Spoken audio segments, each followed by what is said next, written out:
Welcome to the Q&A, the first one I've ever done to celebrate the new year and us hitting 1,000 of us. Man, it felt like, actually, I only started like 6 months ago, but it felt like such a long time. So thank you guys, and to show my thanks, I'm going to be answering some of your questions. You guys left a lot of questions, so let's get straight into this. Bango Mango No asks, what made you create your channel? I created my channel for fun at first. You see, my friend made videos, and I wanted to make videos too, so I made some videos, and they were too big to export, so I just put them on a separate channel, and I sent it out. And I just made it public, so like, why not, right? I put effort into it. And he liked it, and he's like, you should make more of this. So I did. And I just kept on going, and here we are today, really. You also ask, what is your favorite genre of storytelling? Now, are you asking what's my favorite genre, or how do I like stories to be told? Because my favorite genre is fantasy. I love magic and swords, I love that kind of stuff. It's not like sci-fi, where sci-fi is just our world but advanced. Fantasy is our world but different, and I like that. If you like how I'd like a story to be told, however, I like when a hero isn't morally good, really. Like your Tony Starks, your Johns, your Ethan from Hardcore Leveling Warrior. These guys aren't great role models, but they're good role models because they can show us how we can become better. Random Guy asks, what do you tend to do when you don't have a topic for a video in mind? Well, you see, I got kind of lucky, so this doesn't happen to me too much. My character chart video series, really, is 9 videos, so that's like 2.5 months. So I have 2.5 months to plan what I'm going to do after I do this. For example, after the Unordinary character chart series, I have 2 videos planned for the 7th and the 14th. But after that, I don't know, I'll figure it out along the way. Whenever I don't have one in mind, I usually just go to the comments and see what you guys are asking me to do. So continue asking me questions, because it might be a video one day. Your boy Kaz asks, and have you considered reading Dice or Tower of God? I have considered reading Tower of God, because of the Climb the Tower challenge recently. I didn't read it because it felt like a lot to do. And I actually have not heard of Dice, so I will check it out. Jesse Anderson asks, what do you think when Serafina didn't want to talk to John because she knows that John is the Joker? That's understandable, right? Imagine, your best friend, the entire time you've known him, has been lying to you the entire time about something so major and important. What else has he been lying about? What else? Can you trust him at all? It's just something like that I think, like, yeah, I understand why Serafina didn't want to talk to John. Because she wants time to collect her thoughts. And granted, we may go down a story path where she starts disliking him, but, you know, I guess that's understandable. Rij Viskra, asks, does John's power have a limit when he's fighting? Not his power, but his ability to fight with every arsenal he has. Does he have a weak point that he can be defeated? Here's how I like to imagine John's aura. His aura is aura manipulation. So he can manipulate his aura to match others' aura. That's why he can change little things about it. Like when he got wind, he can use wind blades. When he got Blake's, he could shoot all 5 fingers and curve it. The best part about John is his knowledge.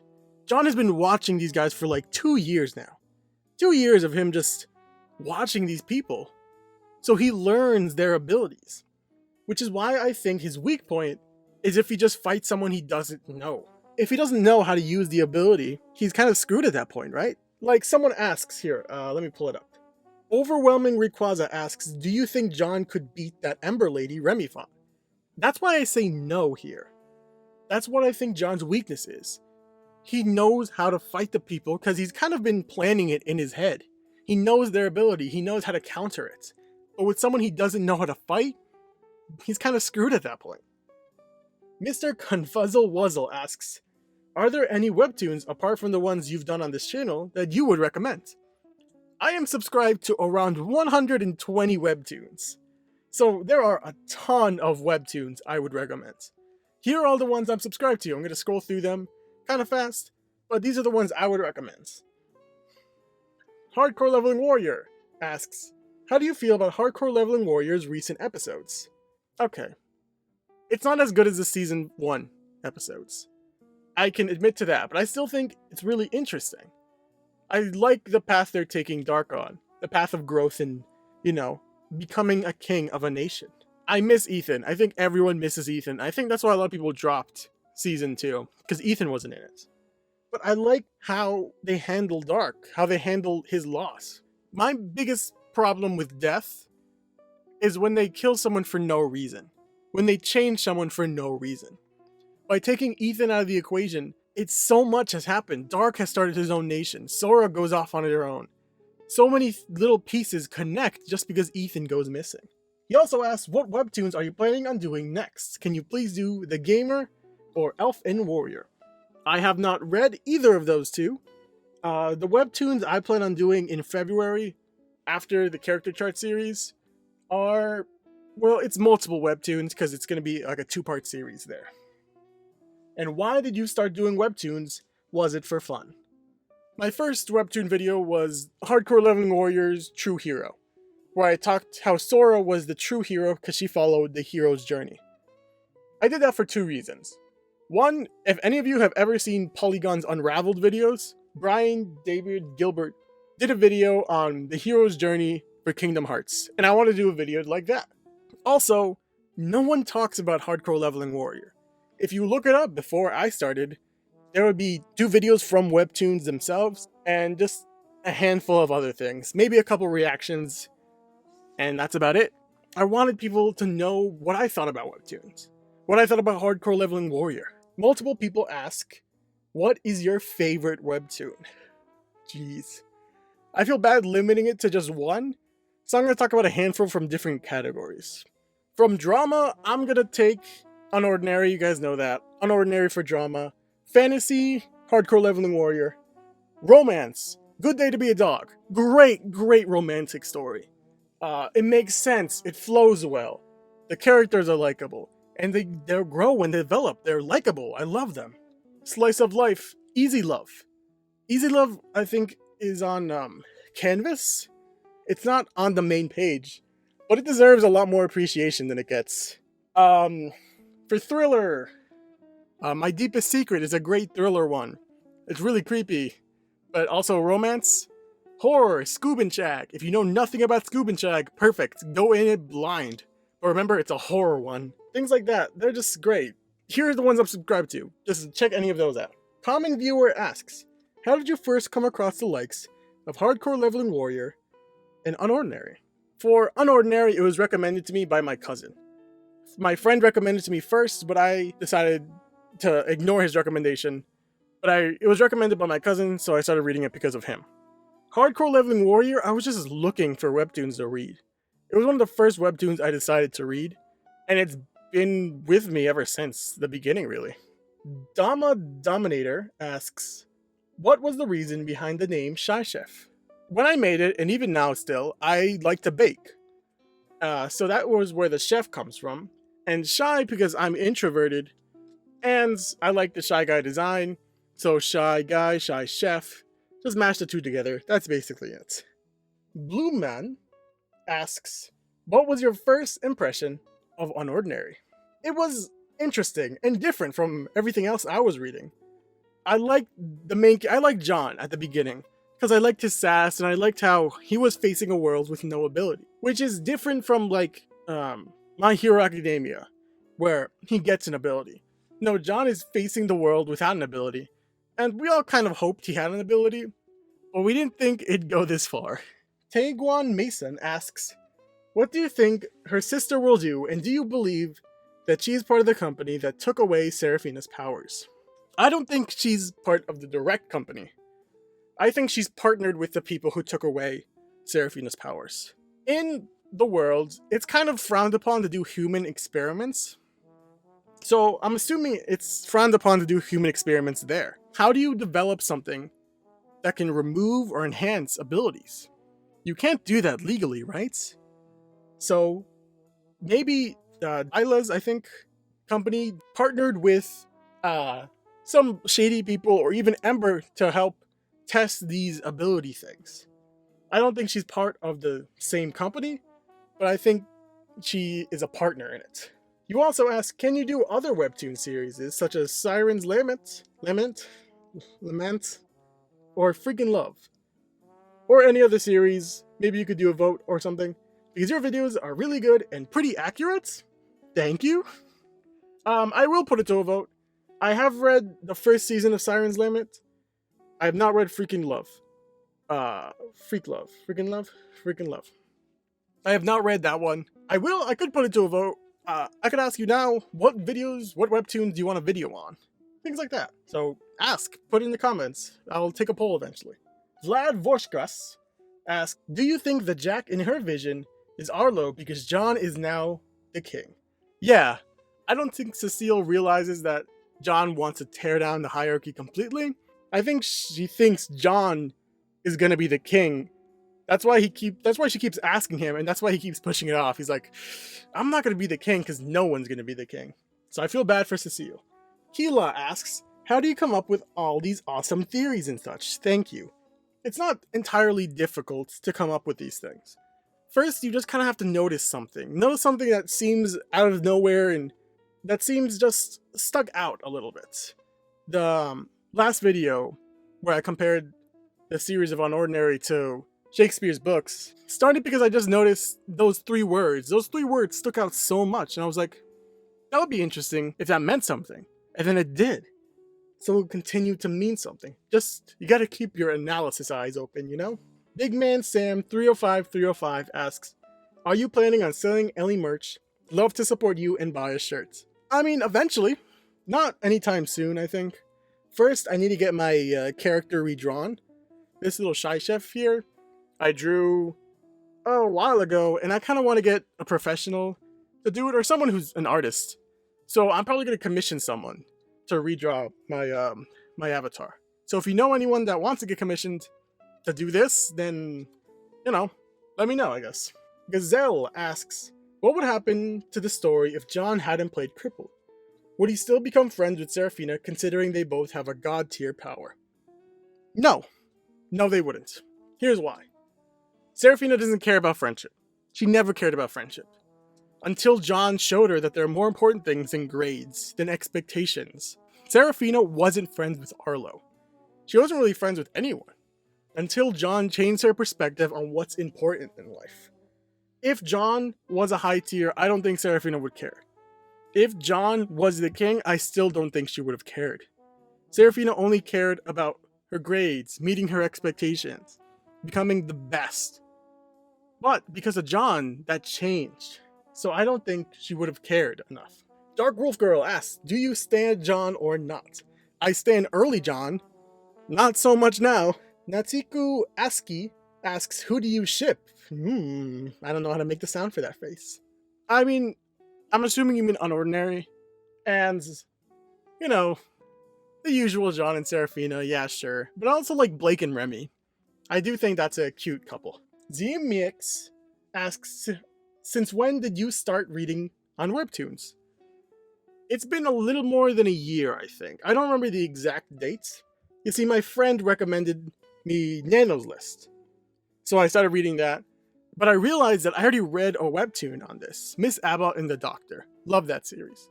But back then, someone close to me showed me the panel from it, and he's like, hey, look at this. This is good art. And I was like, this is good art. I was like, maybe there's an entire comic of it. So I looked on and I found Webtoons, but I didn't realize it was Webtoons. So I read it and then forgot about it. So I've been reading for a while now.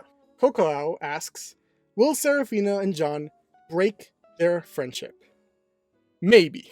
Someone commented something really interesting, was that the death in Romeo and Juliet wouldn't be them dying or them losing their ability, but it would be their friendship dying. And I think that's interesting. See, normally in any other story, I'd say no. But this is Unordinary. Unordinary taught us to expect something that's not ordinary. Something that a normal story would do, you know? Why would a non-sinner agree to be a Reaper? Multiple things there. 1, power. They just want to have power. 2, they're bored of heaven. Or 3, a desire to kill. You see, we all have morals that stop us from fulfilling our desires. But what if someone has a desire so strong to kill that even the devil took notice? He's like, I'll make you a deal. Come down from heaven and I'll let you kill as much as you want. Finally, you ask, if you would live in a world of Webtoon, which would it be and why? The problem with Webtoons is that the plot is rather too specific, or I wouldn't want to live in that world. I don't want to live in the world of Unordinary. That world scares me. I don't want to get broken bones like every day. And who says I'd have a good ability? I'm going to cop out and say Hardcore Leveling Warrior, because that's just a phone game, really. A phone game that you play in your sleep, and that's sick to me. Multiple people ask, what's your favorite Unordinary character? I'm going to go with early John, the sassy John. The John who would bluff out attacks, you know. He was confident and structured. He had everything put together. I liked that John. I admired that John, and I'm sure Seraphina and most of the other people did too. Too bad he changed.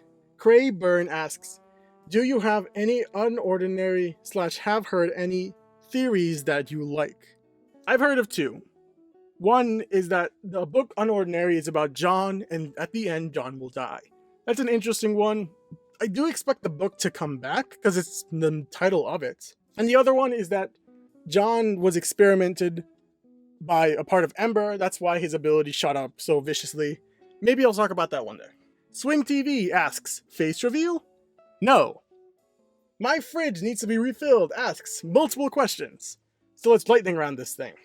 Some people have mentioned that Unordinary of Season 2 is headed towards more of a side character's point of view, and less of John's point of view. Do you agree? I do. I think they're focusing on Blake's character arc of improving, getting better, protecting, and eventually I think Blake will beat John. Next. Do you ever notice there is no romantic dating / relationships in this high school in the world of Unordinary? There is one relationship in the series of Unordinary, which is Doc and Seraphina's sister. I think it's important because it's not focused on the relationship, but it's more of a way to get Lila into the main story. Now, if this webtoon was supposed to be a hashtag relatable webtoon, then I would expect dating / relationships, because those are important in a high school. But I don't think it's trying to be relatable. I think it's trying to tell an interesting story that we can all learn from. What do you think of Sarah's ability specifically? It is a time manipulation thing. She can stop, rewind. I'm not sure about fast forward. I think that would be cool, but I don't think she can.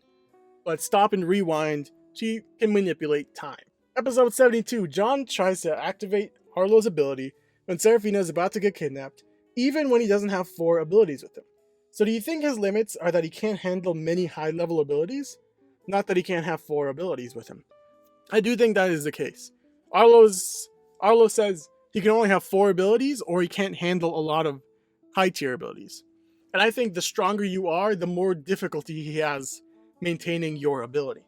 That's why maybe he can't handle Seraphina's ability. Who knows? I haven't seen it yet. Do you see a romance that might happen between Seraphina and John? Not yet. And actually, no. I don't think they will date. Do you think John is becoming a vigilante? No. He was always an anti-hero. He will stay an anti-hero. I don't think he will become a vigilante and help fight crime. Do you see the book Unordinary coming back?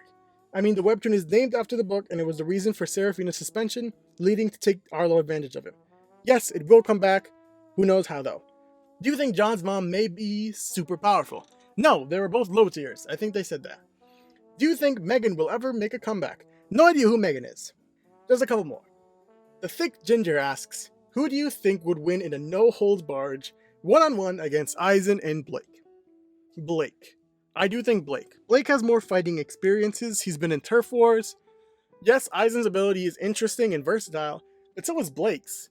Blake can dash around. You can shoot magic beams out of his hands.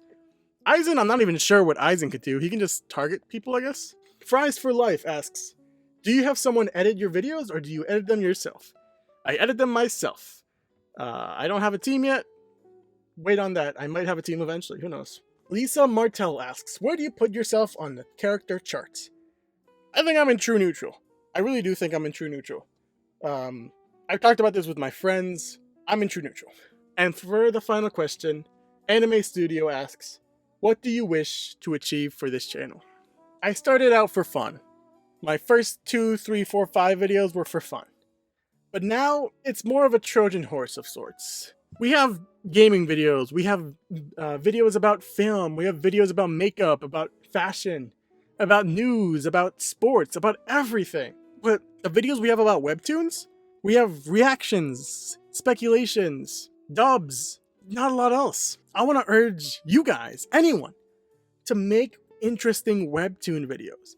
To make webtoon videos that show us a new light, show these characters in a new way, give us theories, do something interesting. I want to start a webtoon community here. If you guys want to join. I'd love to see you guys flourish alongside me. I think that'll be great, and a great thing that my channel could do. That's all. This is a very long video. I'm very sorry, but that's all for today. Thank you guys, and I hope you guys will stick with me to next year. And like always, thank you for watching.